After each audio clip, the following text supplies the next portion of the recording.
미쳤죠. 사망자가 속출한 그 이탈리아의 한 의사의 고백된 내용이 소개되어져서 저희들에게 전달된 아주 소중한 이야기 하나를 소개하겠습니다. 그 글 내용이 이렇습니다. 직접 그 이탈리아의 한 병원의 의사가 고백한 내용인데요. 가장 어두운 악몽 속에서 나는 이탈리아에서 일어나고 있는 일을 지난 3주간 우리 병원에서 보고 경험하게 되리라고는 상상하지 못했습니다. 악몽은 강처럼 계속 흐르고 있고 그 강물은 점점 더 커지고 있습니다. 처음에는 몇 명의 환자가 왔고 다음에는 수십 명이, 다음에는 수백 명이 왔습니다. 지금 우리는 더 이상 의사가 아니라 누구는 살고 누구는 집으로 보내져 죽어야 할 자를 결정하는 분류자에 불과합니다. 비록 이 모든 환자들이 평생을 이탈리아 건강보험료를 냈음에도 불구하고 말입니다. 2주 전까지만 해도 나와 나의 동료들은 무신론자들이었습니다. 우리는 의사이기 때문에 그것은 자연스러운 일이었습니다. 우리는 과학이 하나님의 존재를 배제한다고 배웠습니다. 나는 나의 부모님들이 교회에 가는 것을 비웃었습니다. 그런데 9일 전에 75세 된 한 목회자분이 병원에 입원했습니다. 그분은 친절한 사람이었습니다. 그는 호흡하는 데 심각한 어려움을 가지고 있었습니다. 그런데도 그는 성경을 가지고 있었고 죽어가는 환자들의 손을 붙잡고 그 성경을 그들에게 읽어주었습니다. 그 모습은 우리에게 감동을 주었습니다. 우리 의사들은 모두 지쳤고 낙심했고 정신적으로나 육체적으로나 끝장이 나 있었습니다. 우리에게 시간이 있을 때 우리는 그 목회자분의 말씀을 들었습니다. 우리는 우리의 한계에 도달했습니다. 우리는 더 이상 아무것도 할 수 없습니다. 사람들이 매일 죽어가고 있습니다. 우리는 기진맥진했습니다. 우리 동료 중 2명이 죽었고 다른 동료들은 감염이 되었습니다. 우리는 하나님께 도와달라고 기도하기 시작해야 한다는 것을 깨달았습니다. 우리는 쉬는 시간 몇 분이 생길 때에 기도합니다. 나와 동료들이 서로 얘기할 때 우리는 이 사실을 믿을 수가 없습니다.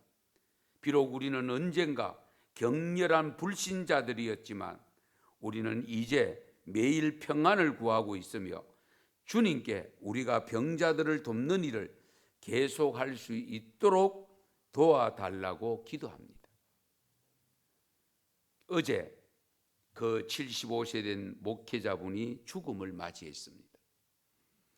3주 동안 여기에서 120명 이상의 사망을 봐왔음에도 불구하고 우리는 무너져 내렸습니다. 그 목회자분이 자신의 상태와 우리의 어려움에도 불구하고 우리에게 평안을 가져다 주었습니다. 그 평안은 우리가 이제는 더 이상 찾을 수 없을 거라고 생각했던 평안이었습니다. 그 목회자분은 주님께로 갔습니다. 그리고 만일 상황이 지금처럼 계속된다면 곧 우리도 그분을 따라갈 것입니다. 나는 6일 동안 집에 가지 못했습니다. 나는 마지막으로 식사를 한 것이 언제인지도 모르겠습니다. 나는 지구상에서 나의 무가치함을 깨닫게 됩니다. 나는 내가 마지막으로 한 호흡을 쉴 때까지 다른 사람들을 돕고 싶습니다. 비록 나는 고통받는 사람들과 나의 동료들의 죽음에 둘러싸여 있지만 내가 하나님께로 돌아왔다는 사실에 행복합니다.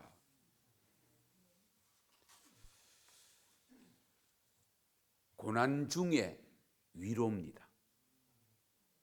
고난이 큰 유익이 된 사건입니다. 우리 시편 119편 71절에 보면 고난당한 것이 내게 유익이라 이로 말미암아 내가 주의 율례들을 배우게 되었다는 고백이 있습니다. 바로 이 의사가 이 시편 기자의 고백과 동일합니다. 사람이 살다 보면 위로받고 싶은 경우가 있습니다. 여러분들은 어떤 경우에 위로받고 싶습니까? 우리가 살다 보면 위로를 해야 될 때도 있지만 위로를 받고 싶을 때도 있습니다. 사실 우리가 사람으로부터 받는 위로도 크지만 그보다 더 중요한 것은 십자가에 달리신 주님으로부터 오는 위로입니다. 사람은 저도 목사지만은 위로한다고 했는데 위로가 안 되는 경우들이 있잖아요. 그렇죠? 예. 오늘 말씀을 보시면 우리 예수님이 지금 십자가 위에서 지금 그 상황을 간단하게 기록하고 있는 내용입니다. 운명하기 직전입니다. 우리 예수님의 곁에는 그의 어머니 마리아, 그리고 이모 글로바의 아내 마리아, 막달라 마리아가 서 있었다고 기록합니다. 예수님을 차마 쳐다보지 못한 채 하염없이 흐르는 눈물을 지우면서 있었던 모습을 어느 정도 연상할 수 있잖아요. 예수님께서 자기의 어머니와 사랑하시는 제자가 곁에 서 있는 것을 보고 자기 어머니께 여자여 보소서 아들이니다.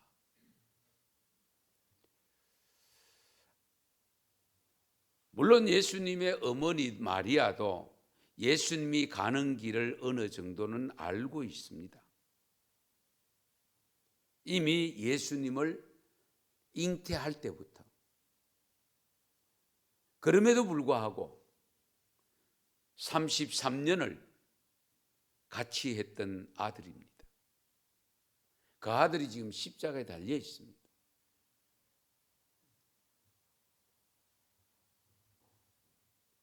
어쩌면 이제부터는 내 아들이 아니다 라는 생각을 가질 수밖에 없는 상황입니다. 그런데 예수님이 그 십자가상에서 여자여, 이 여자여라고 한 것에 대해서는 학자들이 여러 설들이 분분합니다만은 해석하기가 쉽지 않습니다. 뒤에 내용을 보면 어머니여 이렇게 불러야 되잖아요. 왜? 아들이라고 표현했으니까. 그런데 여자여, 아들입니다.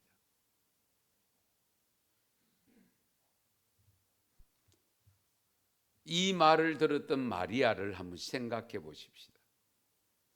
어떤 마음이 들었을까요? 그래도 하나님의 아들로 이 땅에 오신 예수가 끝까지 나의 아들이라고 일러줄 때에 한편은 위로가 되지 않겠습니까? 하나님의 아들로 이 땅에 왔는데 이제 그 사명 끝까지 감당하려고 십자가에 직접 뛰어들었는데 그래도 마지막까지 아들이라고 고백해 주니 내가 출산해서 어릴 때 기르고 어쨌든 여러 가지 상황들을 많이 겪었지만 그 말에는 분명히 위로가 되었을 겁니다. 그리고 난 다음에 이어서 곁에 있는 제자라고 했는데요. 이 제자는 다른 복음서에 보면은 마태복음 요한으로 이름이 거명됩니다. 그래서 이 요한에게 보라 내 어머니다. 보라 내 어머니다. 너의 어머니다 그 말이거든요. 또 그러니까 내 어머니가 잘 모셔달라는 뜻이잖아요.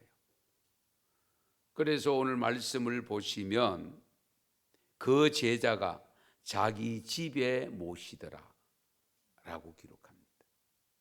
자기 집에 모셨다. 분명한 것은 예수님이 육신의 형제가 있거든요. 그런데도 불구하고 그 육신의 형제들을 전혀 언급이 안 됩니다. 다만 곁에 있는 요한에게 자네 어머니다. 그러니까 요한도 금방 알아차리고 자기 집으로 모셨다는 거예요. 저는 이 말씀을 보면서 아마 예수님의 동생들은 어머니를 모실 만한 여유가 되지 않았지 않는가. 그러니까 요한에게 부탁을 했고 요한은 그것을 그대로 받아들여서 우리가 핑계 댈 수 있잖아요. 아이고 저 동생들이 있는데 자녀가 있는데 내가 왜 모셔? 그렇게 할 수 있는데도 불구하고 요한이 이 마리아를 모신 것을 보면 나름대로 생활을 어느 정도 읽을 수 있는 부분입니다. 자, 어쨌든 간에 이 두 말씀 내용을 보면 육신의 어머니로서 마리아에게 상당한 위로가 되었을 것이다 하는 느낌을 받습니다.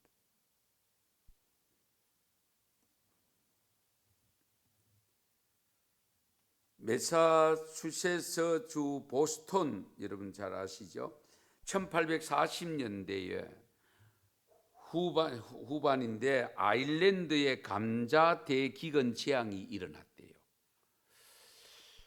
정말 우리는 지금 이 코로나가 뭐 역사 이래로 이렇게 생각하는데 이미 중세 시대에 흑사병이 있었고 이 크고 작은 지구상의 재난들이 있었던 것이 기록들이 지금 속속 나타나거든요.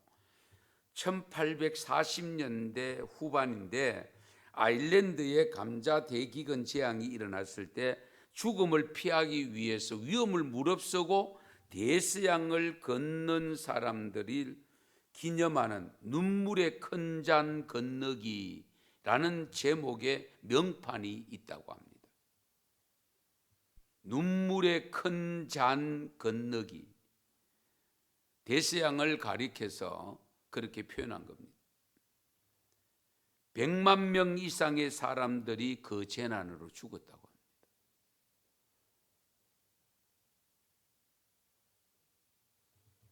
여러분 생각해 보세요. 지금으로부터 180년 전 100만 명은 엄청난 숫자입니다. 그리고 다른 100만 명 이상의 사람들이 집을 버리고 그 대양을 건넜다는 겁니다.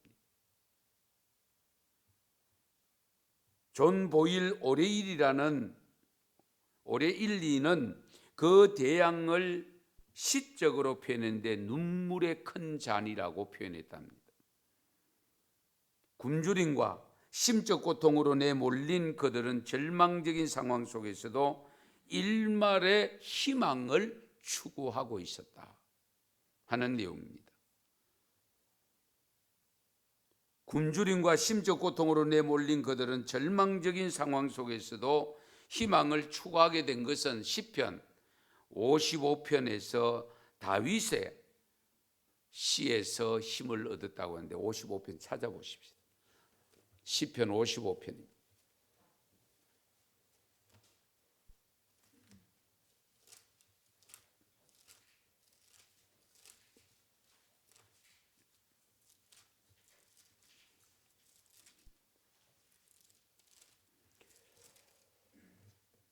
시편 55편에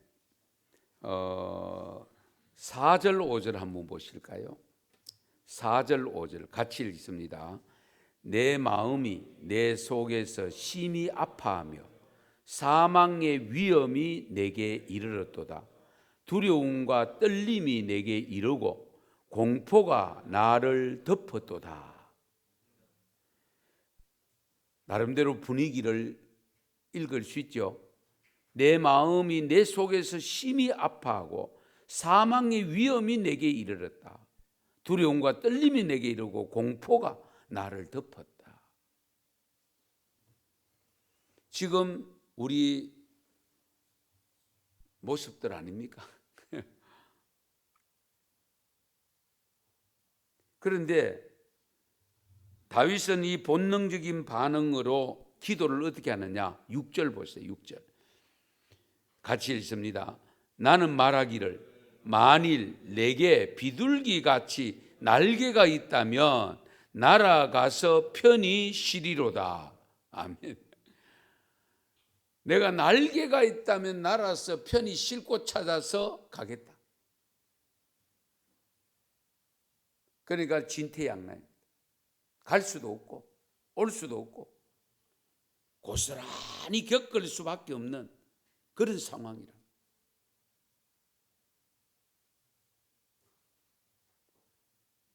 그런데요, 16절을 또 보십시다. 16절 같이 읽습니다. 나는 하나님께 부르짖으리니 여호와께서 나를 구원하시리로다. 아멘. 나는 하나님께 부르짖는다. 하나님이 나를 구원하실 것이다. 어려움이 찾아올 때에 모든 위로의 하나님께서 가장 암울한 순간과 가장 깊은 심한 두려움을 통과해 나갈 수 있게 해 주실 분은 하나님이라는 겁니다. 결론에 도달한 겁니다. 내가 피할 수만 있다면 내가 얼마든지 피하고 싶으나 요지부동. 그러므로 하나님께 기도할 수밖에 없어요. 그래서 나는 하나님께 부르짖으니 여호와께서 나를 구원하시리로다. 우리가 이 말씀을 기억하면서 낮 시간에도 말씀드렸지만은 기도하는 것을 게을리 해서는 안 됩니다. 사람이 할 수 없는 일은 결국은 뭡니까? 주님만이 하실 수 있잖아요. 다른 방법이 없어요. 이미 예수님께서도 생전에 계실 때에 이미 우리들에게 위로의 메시지를 전한 내용들이 여러 군데 있습니다. 우리 가장 많이 애용하다시피 하는 말씀 잘 아시죠? 마태복음 11장 28절 말씀. 수고하고 무거운 짐진 자들아 다 내게로 오라. 내가 너희를 쉬게 하리라. 힘들어할 때에 이 말씀을 주님의 직접 하는 말씀을 들으면 얼마나 힘이 되겠으며 위로가 되겠습니까? 사람과 사람 사이에도 그렇잖아요. 아이고 여보 수고해서 오늘도 온종일토록 힘들었지요. 빨리 와서 씻고 쉬세요. 내 맛있는 거 차릴게요. 이 소리 들으면 하루 종일 고단하게 일했던 그 피로감이 싹 풀리지 않겠어요? 예. 요한복음 14장 27절에도 이런 말씀이 있습니다. 평안을 너희에게 끼치노니 곧 나의 평안을 너희에게 주노라. 내가 너희에게 주는 것은 세상이 주는 것과 같지 아니하리니 너희는 마음에 근심하지도 말고 두려워하지도 말라. 근심하지 말고 두려워하지 말라는데 우리도 절절매고 있다.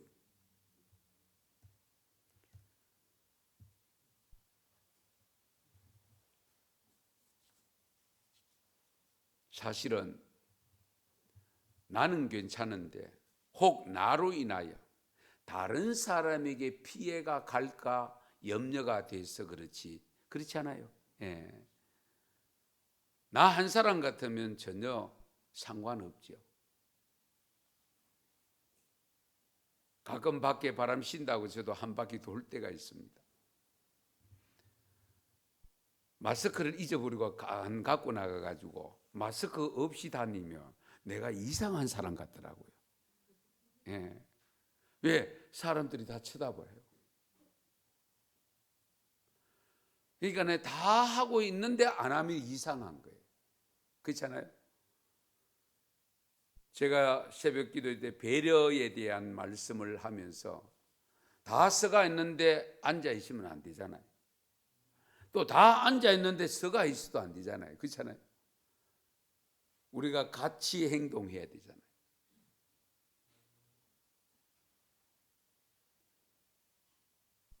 그런데 우리들조차도 불안해하고 두려움에 휩싸여 있는 이런 모습을 보실 때에 우리 하나님이 뭐라고 말씀하실까?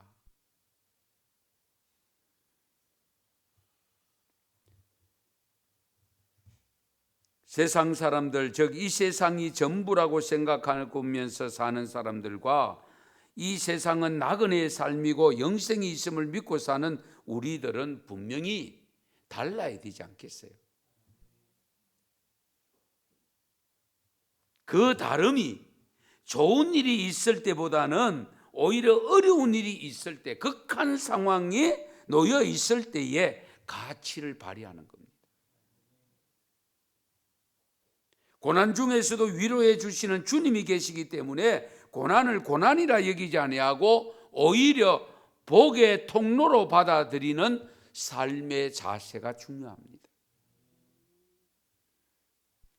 예수님도 육신을 갖고 계셔서 두려움이 있었다는 것을 우리에게 간접적으로 가르쳐 주시지만 우리 십자가에서 우리에게 위로가 되는 말씀을 주신 것은 다 이루었다. 내 영혼을 받으시옵소서. 내 영혼 아버지께 부탁드립니다. 이와 같은 여유, 이 여유로움이 살아계시는 그 십자가 곁에서 아들이 매달린 그 십자가를 바라보고 있는 어머니와 그 주위에 있는 여성들에게, 여인들에게 위로가 되지 않겠습니까? 어떻게든지 살라고 몸부림쳐가지고 빨리 나를 풀어도 뭐 이러고 있으면은 물론 안절부절하지만은 아주 태연하게 당신께서 하실 말씀 다 하고 다 이루었다. 내 영혼 아버지께 부탁하나이다. 그러고 가시는 그 모습을 볼 때에 한편으로는 마음이 아프지만 한편으로는 위로가 되지요.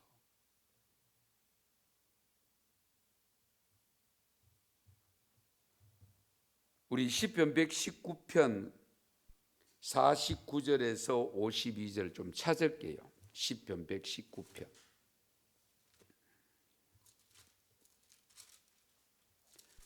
성경에서 가장 긴 장이 시편 119장입니다. 49절에서 52절입니다. 49절에서 52절 같이 합독하겠습니다. 주의 종에게 하신 말씀을 기억하소서.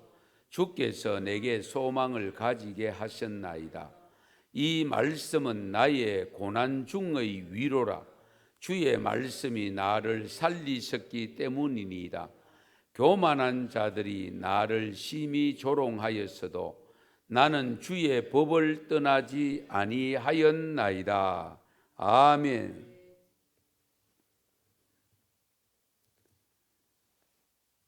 참 아름다운 고백 아닙니까? 주의 종에게 하신 말씀을 기억하소서. 주께서 내게 소망을 가지게 하셨나이다. 이 말씀은 나의 고난 중의 위로라. 소망을 갖게 하신 말씀이 내가 지금 고난을 겪고 있는데 위로의 메시지가 되었다. 주의 말씀이 나를 살리셨기 때문이다. 교만한 자들이 나를 심히 조롱하였어도 나는 주의 법을 떠나지 아니하였나이다.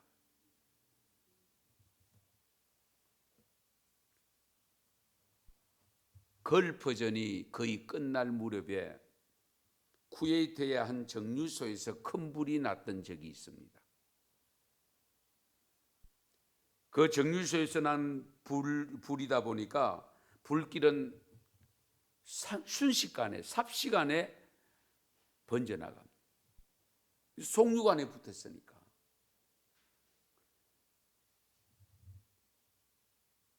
그때의 전문가들은 시급히 머리를 맞대고 불을 끌 수 있는 방법을 강구했는데 그 중에 가장 설득력이 있었던 것은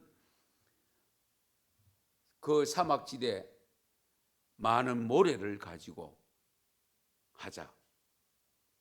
거의 그것으로 기울어져 가는데 어떤 사람이 또 다른 아이디어를 냅니다. 그 송유관을 이용해서 지금 석유가 있으므로 불이 붙었으니까 거기다가 물과 소화약을 보내자. 파이프에. 그러니까 이 전문가들이 모래로 하는 것보다는 그것이 낫겠다. 같은 송유관입니다. 그 같은 송유관인데 기름을 보내는 그 송유관에 기름을 중단하고 거기다가 물과 소화약을 보내므로 생각보다 쉽게 진화가 되었다 하는 이야기입니다.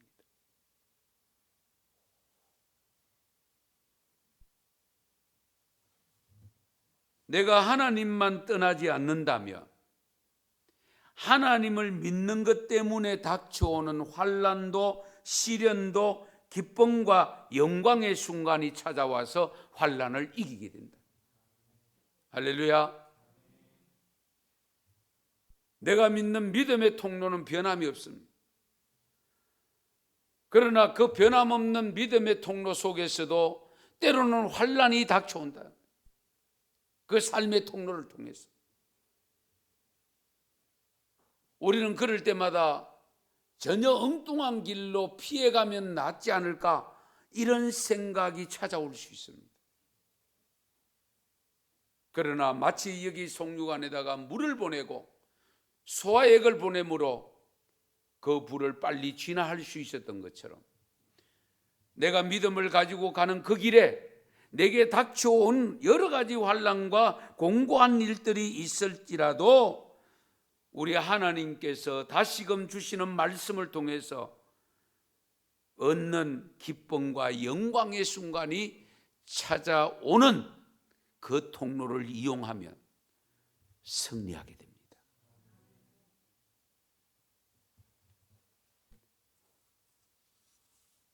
고린도 후서를 좀 찾겠습니다. 말씀을 좀 찾겠는데요. 고린도 후서 1장입니다. 여기 중요한 내용이 말씀인데 고린도 후서 1장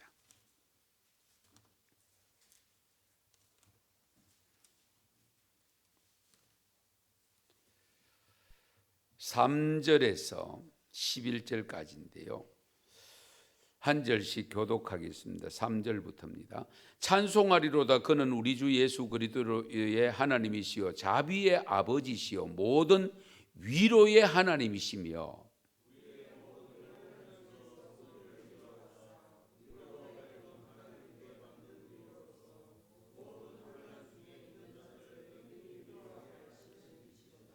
그리스도의 고난이 우리에게 넘친 것 같이 우리가 받는 위로도 그리스도로 말미암아 넘치는도다.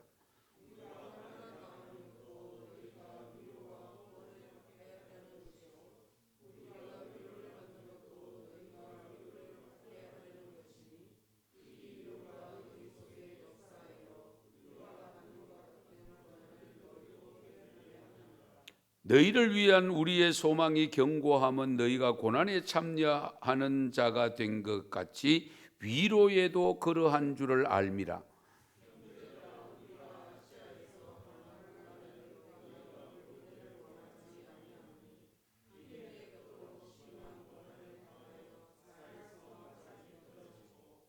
우리는 우리 자신이 사형 선고를 받은 줄 알았으니 이는 우리로 자기를 의지하지 말고 오직 죽은 자를 다시 살리시는 하나님만 의지하게 하심이라.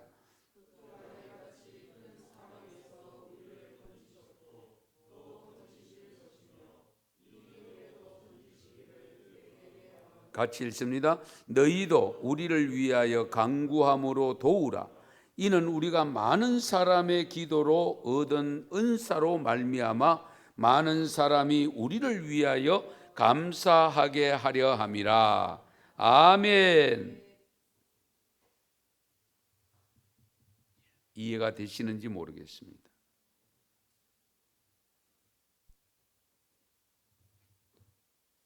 그 3절, 4절을 보시면 우리의 모든 환난 중에서 우리를 위로하사, 환난 중에서 위로한다고 있습니다. 그리고 모든 환난 중에 있는 자들을 능히 위로하게 하시는 이시로다. 그런데 그리스도의 고난이 우리에게 넘친 것 같이 우리가 받는 위로도 그리스도로 말미암아 넘친다. 우리가 환난을 당한 것도 너희가 위로와 구원을 받게 하려는 것이요, 우리가 위로를 받는 것도 너희가 위로를 받게 하려 하는 것이니 이 위로가 너희 속에 역사하여 우리가 받는 것 같은 고난을 너희도 견디게 하느니라. 지금 바울의 고통이, 삶의 고통이 어느 정도냐? 특별히 8절 9절을 보시면요, 형제들아 우리가 아시아에서 당한 환난을 너희가 모르기를 원하지 아니하노니 힘에 겹도록 심한 고난을 당하여 살 소망까지 끊어지고, 살 소망까지 끊어졌대요. 이제 다 죽었다, 이제 끝났다. 그런데 우리는 우리 자신이 사형 선고를 받은 줄 알았으니, 사형 선고 받은 줄 알았대. 이는 우리로 자기를 의지하지 말고 오직 죽은 자를 다시 살리시는 하나님만 의지하게 하심이라. 아멘. 살 소망까지 끊어지고 사형 선고를 받은 줄로 여길 정도의 고난이 닥친 것인데 무엇으로 위로가 되느냐? 거기에서 무엇을 얻을 수 있단 말이냐? 결국 이런 살 소망까지 끊어지고 사형 선고를 받은 것처럼 느껴지는 생명의 위험이 온 것은, 그 목적이 뭐냐? 오직 죽은 자를 다시 살리시는 하나님만 의지하도록 하기 위함이다. 내 힘 의지하고 살지 아니하고, 내 지식 의지하고 살지 아니하고, 내가 가지고 있는 그 무엇을 의지해서 살려고 하지 아니하고 오직 예수 그리스도를 죽은 자에서 부활시켰던 하나님만 의지하게 하기 위하여 지금 그런 고난을 당한다는 겁니다.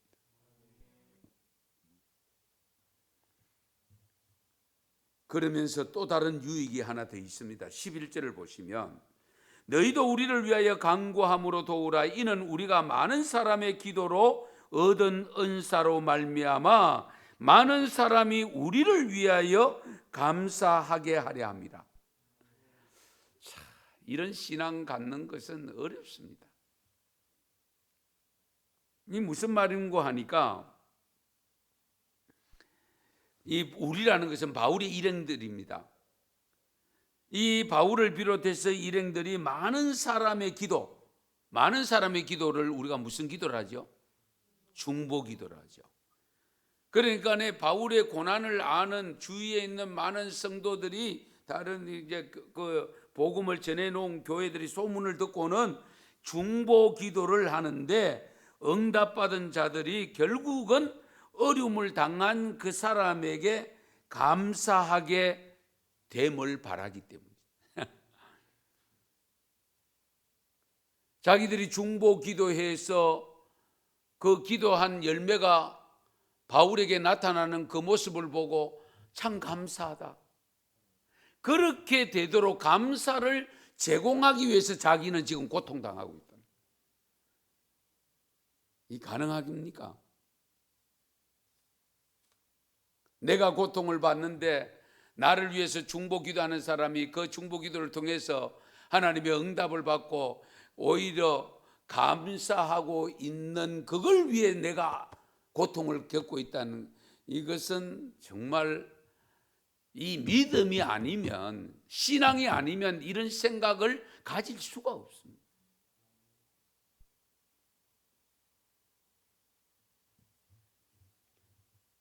죽으면 죽으리라고 하는 저자 안희숙 선생님 잘 아시죠? 많이 들었었죠.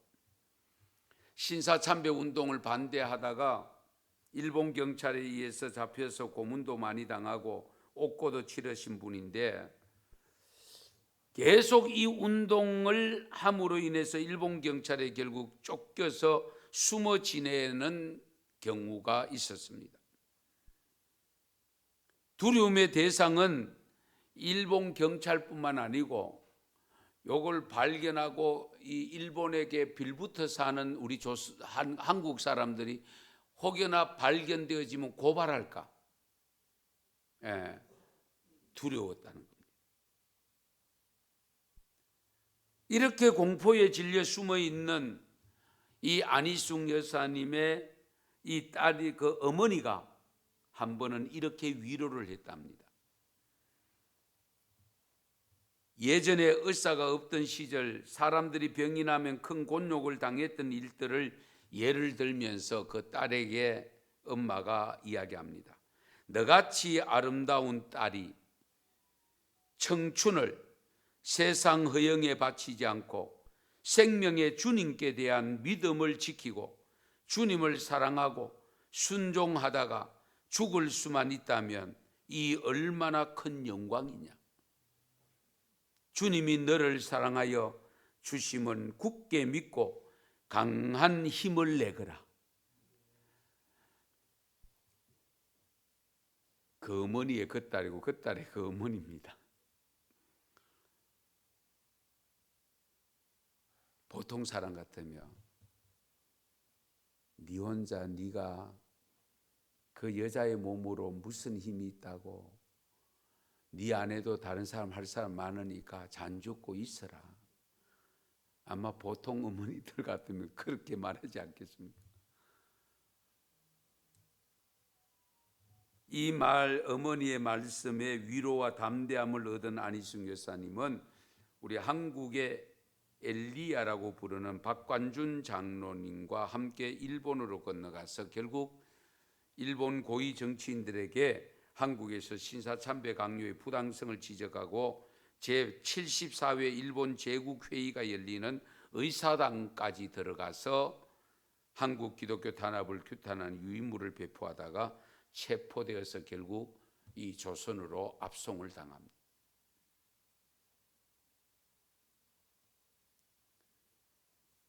우리는 이 안희숙 우리 선생님이 오직 하나님만 섬기면서 그를 사랑하였던 신실한 믿음의 사람으로 기억하고 있는데요. 고난 중에도 위로하시는 어머님의 위로, 십자가에 달리신 예수님이 어머님을 위하여 하는 위로의 말씀, 이것을 우리가 생각해 보면 우리가 살아가는 삶 속에서 진정 우리가 좋은 아름다운 교회 공동체의 관계 속에서 살아가려고 할 때에 서로 위로의 말씀을 많이 하셔야 됩니다. 위로의 메시지.